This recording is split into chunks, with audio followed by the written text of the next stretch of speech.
दोस्तों, अगर आप मध्य प्रदेश में सीएम यंग इंटर्न्स या जिसको हम कहें सीएम जनसेवा मित्र बनने का सोच रहे हैं तो यह वीडियो आपको जरूर देखना चाहिए, क्योंकि बहुत सारे भाई बहन ऐसे हैं जो फॉर्म तो भर देते हैं लेकिन उन्हें कुछ चीजें पता नहीं होती, जिसके बाद में केवल पछतावा रह जाता है। तो आज मैं आपको बताने वाला हूं कि सीएम जनसेवा मित्र बनने के बाद आपका असली काम होता क्या है, और इसके साथ साथ इस वीडियो को देखने के बाद ये आप खुद तय कर पाएंगे कि भैया ये फॉर्म आपको भरना चाहिए कि नहीं भरना चाहिए। क्योंकि जब हमारी नियुक्ति हुई, जब उस समय चयन हुआ, तो बहुत सारे ऐसे भाई बहन थे जिन्होंने चयन के बाद भी इस काम को छोड़ दिया।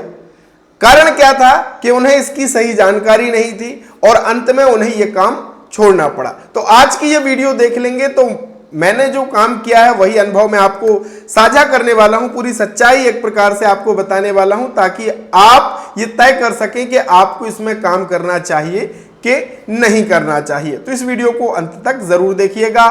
स्वागत है आप सभी का आपके अपने YouTube चैनल MP रोजगार इन्फो में। मेरा नाम है अरुण लोधी। साथियों, यहां पे हम बात करते हैं मध्य प्रदेश से जुड़ी हर एक सरकारी भर्ती नई योजना की।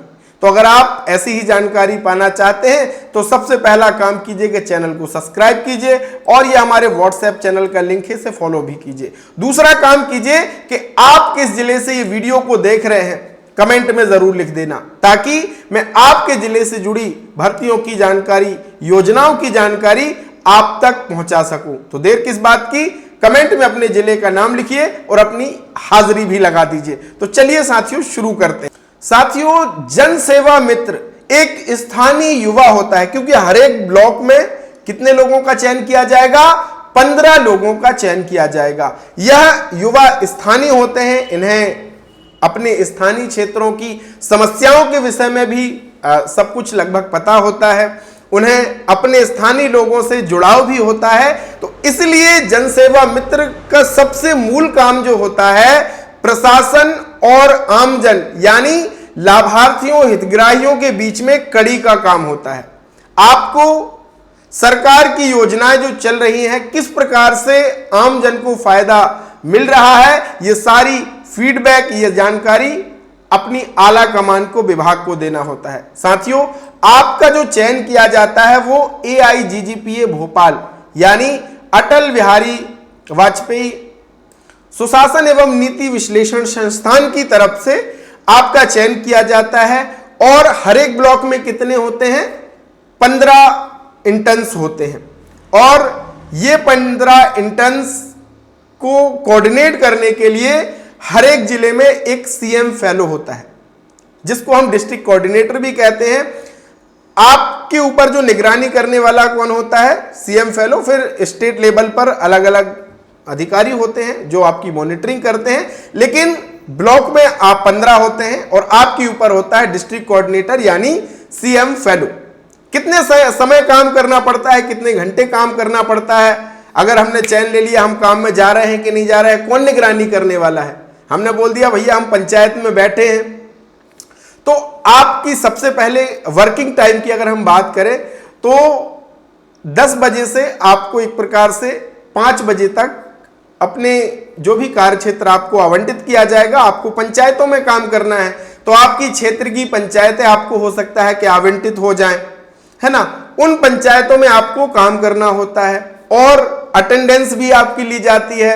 आपको फोटो क्लिक करनी होती है, विथ लोकेशन अपडेट होती है, आपको एप्लीकेशन दिया जाएगा, यूजर आईडी पासवर्ड भी शेयर किया जाएगा, उसमें आपको अपनी अटेंडेंस लगानी होती है। तो इसमें तो आप कोई झोलझाल नहीं कर सकते कि भैया हम जा रहे हैं, और उसी हिसाब से आपका मानदेय भी तय भी होता है। अगर आप काम नहीं करेंगे, आप जो आपको लोकेशन दी गई है उस पे काम पे नहीं जाएंगे, या जो काम आपको आवंटित किया गया है वो नहीं करेंगे, तो आपका मानदेय भी कट किया जा सकता है। अब मूल बात आती है कि काम होता क्या है। तो देखिए, ज्यादातर काम होता है साथियों सर्वे का। सर्वे का मतलब कैसे कि आपको फीडबैक लेना है आमजन से। जैसे कि मध्य प्रदेश की सबसे कल्याणकारी योजना कौन सी है?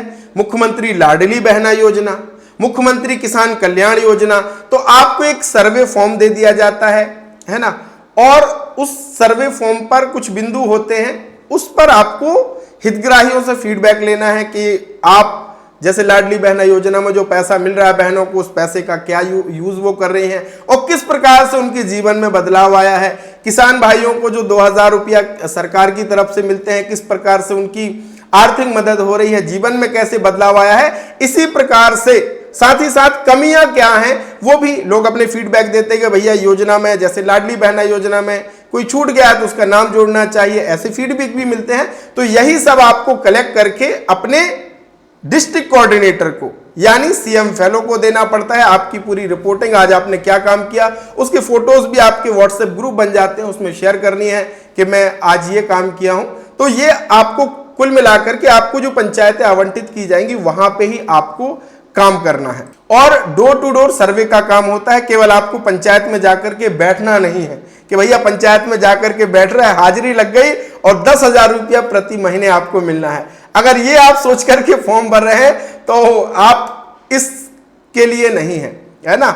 इसमें आपको डोर टू डोर सर्वे करना पड़ेगा। प्रशासन की जो मीटिंग्स होती हैं कई बार जिला स्तर पर, जिला मुख्यालय में, वहां पे आपको भाग लेना होता है। और एक बड़ा जिम्मेदारी वाला काम है कि हर एक आम जन को सरकारी योजनाओं का फायदा हो सके, ये आपका प्रयास होना चाहिए।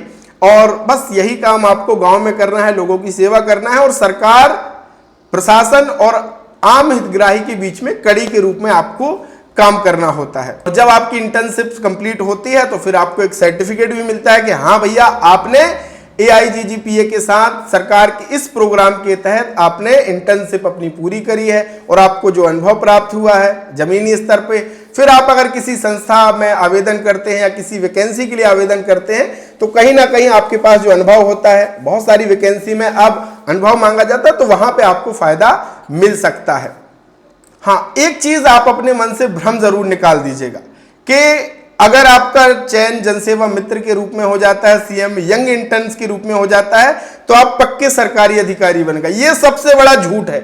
आप सरकारी कर्मचारी नहीं हैं, आप एक इंटर्न हैं जो सीख रहे हैं, है ना। यहीं तक आप सीमित रहिएगा, इसको आप पक्की नौकरी मत समझिएगा। ये एक प्रकार से आपको सीखने का मौका मिल रहा है और इस सीखने के साथ साथ एक प्रकार से आपको मानदेय मिलता है। अगर आपका चयन मुख्यमंत्री जनसेवा मित्र के रूप में हो गया तो आप कोई सरकारी कर्मचारी नहीं बन जाते हैं। ये मन से अपने बड़ा भ्रम निकाल दीजिएगा। बस इसको आप ये समझिए कि एक ये सीखने का अवसर है, अनुभव पाने का अवसर है, जानने का अवसर है, लोगों के बीच में जमीनी स्तर पर कैसे काम होता है ये समझने का आपके पास अवसर है। ये कोई सरकारी नौकरी नहीं है। पिछली बार सभी जनसेवा मित्रों ने काम किया है ना, बहुत सारे मित्र यही, जबकि जो आपका अनुबंध होगा उसमें भी सारी चीजें स्पष्ट लिखी होती हैं। तो ये आप अच्छे से समझ लीजिएगा, उसके बाद ही आप इसको कीजिएगा ताकि आपको बाद में पछतावा ना हो। आपने अगर अच्छी अच्छी चीजें सोच रखी हैं कि जनसेवा मित्र बनने के बाद सरकारी नौकरी लग जाएगी या सरकारी हो जाएंगे हम, तो ऐसे अपने मन में कुछ भी मत रखिएगा। ये सरकार के ऊपर तय करता है कि क्या आगे होना है, लेकिन इसको केवल अभी यही मानिए कि ये आपके सीखने का अवसर है, आपको अनुभव प्राप्त करने का अवसर है और काम सीखने के साथ साथ आपको 10,000 रुपया मानदेय मिलेगा, ये आप समझिए। तो आशा करते हैं आपको सारी चीजें आज समझ में आ गई हैं। अगर आपका कोई सवाल है तो कमेंट में जरूर लिख सकते हैं और मिलेंगे एक ऐसी ही वीडियो के साथ। तब तक के लिए बहुत बहुत धन्यवाद। जय राम जी की।